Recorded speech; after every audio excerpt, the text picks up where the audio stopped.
Nous sommes très heureux de vous retrouver sur Medi 1. Soyez les bienvenus dans l'invité de la rédaction. Nous recevons aujourd'hui la présidente du consortium des organisations de la société civile féminine pour le 8 mars. Elle est aussi coordonnatrice de l'ONG citoyenne engagée pour le leadership et la démocratie en Côte d'Ivoire. Avec elle, nous ferons le point sur le rôle des femmes leaders en Côte d'Ivoire en rapport avec le 8 mars.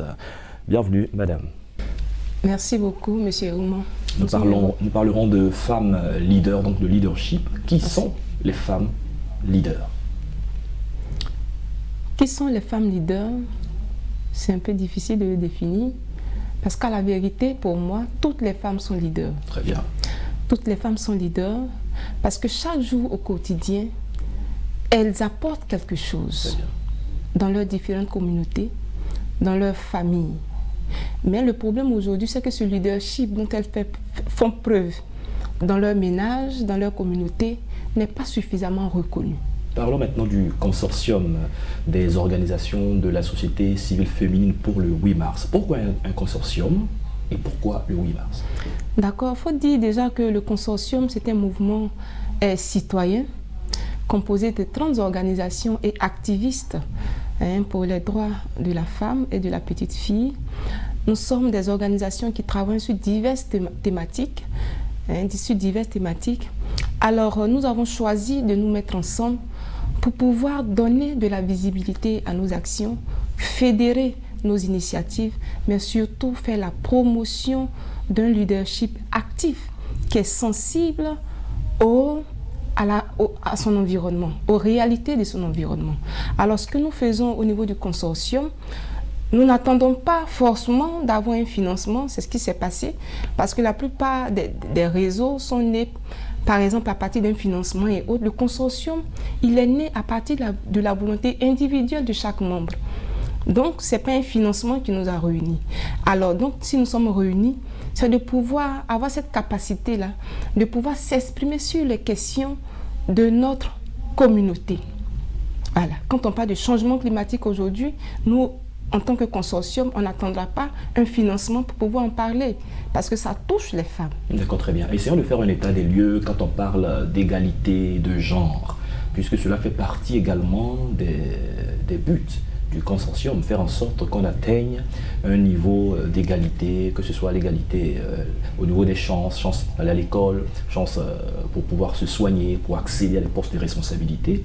De votre expérience, quel est le constat que vous faites aujourd'hui? Bon, le constat que nous faisons déjà, c'est que hommes-femmes, nous sommes relativement égaux. Égaux en termes de nombre. Voilà, parce qu'en Côte d'Ivoire, ici, la population estimée est féminine à 47%, autour de 47%. Donc, nous sommes une frange assez importante.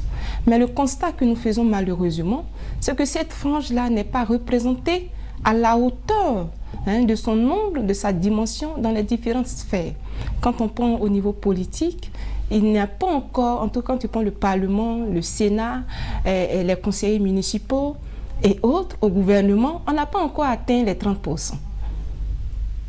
Un acquis, il y a une loi sur le quota, mais la réalité est qu'on peine encore à parvenir à ces 30%.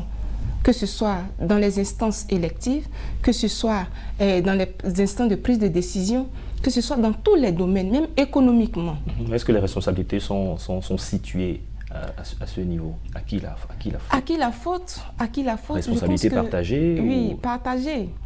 Partagée parce que d'abord, je prends le niveau culturel. Au niveau culturel, longtemps, nous avons confiné la femme, y compris avec la participation des femmes, d'un rôle. Oui.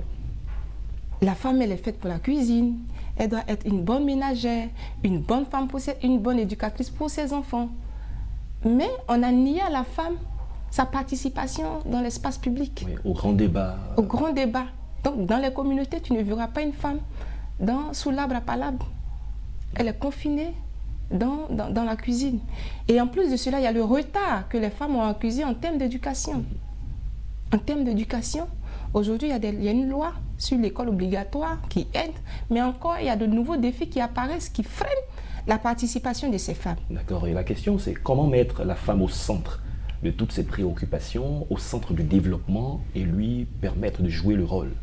qu'elle devrait jouer? D'accord. Déjà, d'abord, nous devons reconnaître qu'il y a un gap, reconnaître que la femme a un rôle à jouer. Si nous sommes d'accord sur cette base, on pourra ensuite travailler pour y parvenir. Travailler pour y parvenir, c'est quoi? C'est déjà travailler le leadership des femmes. Travailler également en termes d'éducation. C'est vrai qu'il y a une loi sur l'éducation, mais qu'est-ce qu'il manque? Quels sont les leviers sur lesquels on devait pouvoir travailler? Les violences en milieu scolaire, par exemple, les grossesses en milieu scolaire. Et puis également, quelle est la possibilité qu'on donne aujourd'hui à la femme de pouvoir poursuivre ses études?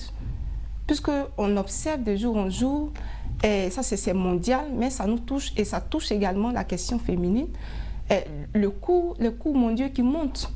Voilà, aujourd'hui, pour s'inscrire à l'université, c'est tout un débat. Quelle est la réalité de ces femmes? Alors, quelle est la réalité de ces femmes? D'accord. Quel pourrait être l'impact de toutes ces femmes leaders qui se mettent ensemble pour faire front commun? Leur impact sur le développement économique et social?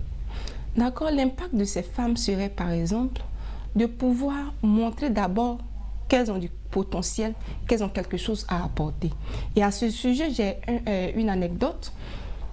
En communauté, moi, je fais beaucoup le plaidoyer pour que les femmes puissent intégrer les mécanismes locaux de gestion des règlements de conflits. Et quand nous avons fait le plaidoyer, d'accord, mais c'est avec des pincettes que les gens ont reçu ce plaidoyer.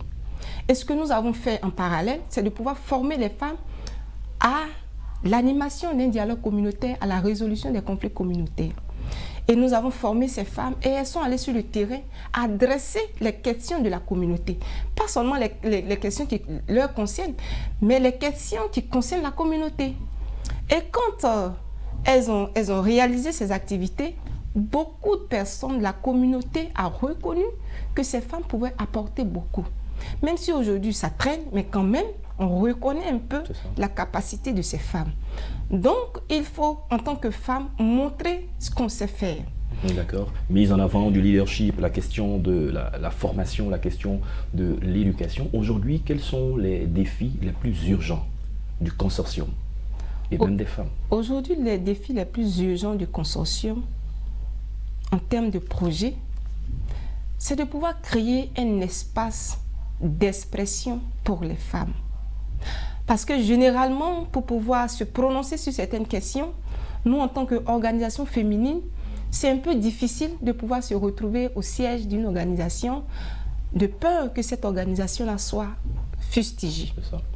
Donc, il faut un espace citoyen qui permette à toutes ces femmes-là de pouvoir se retrouver par moment et puis se pencher sur les questions de la communauté.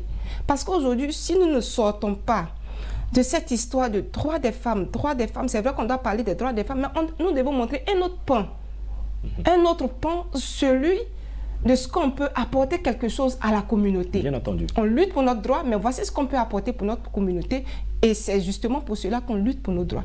Donc il faut un espace où ces femmes se retrouvent. Il faut un espace qui capitalise les actions de ces femmes. Il y a aujourd'hui des femmes qui écrivent, il faut capitaliser tous ces écrits, et puis des espaces pour faire la promotion de l'intergénérationnalité. Parce que pour pouvoir mener une lutte, pour pouvoir gagner une lutte, il faut pouvoir se servir du passé. Nous avons des femmes dévancières, des pionniers qui ont fait du travail pour qu'on soit là aujourd'hui. Il faut valoriser ces femmes, permettre à ces femmes de pouvoir partager leurs expériences avec nous. Donc il faut cet espace-là pour que toutes ces compétences, tout ce potentiel féminin soit retrouvé. Et ainsi, on pourra facilement cibler les femmes parce que souvent c'est un peu difficile de pouvoir dénicher des organisations féminines ou bien des compétences féminines. Avec cet espace, on aura facilement accès aux organisations de la société civile. C'est sur ces mots que nous allons mettre un terme à cette émission. Merci Marie-Flore Bégou, vous êtes la présidente du consortium des organisations de la société civile féminine. Pour le 8 mars, on a eu du plaisir à échanger avec vous sur le rôle des femmes leaders. C'est la fin de cette émission. Merci à tous de l'avoir suivi. Excellente suite de nos programmes sur Média.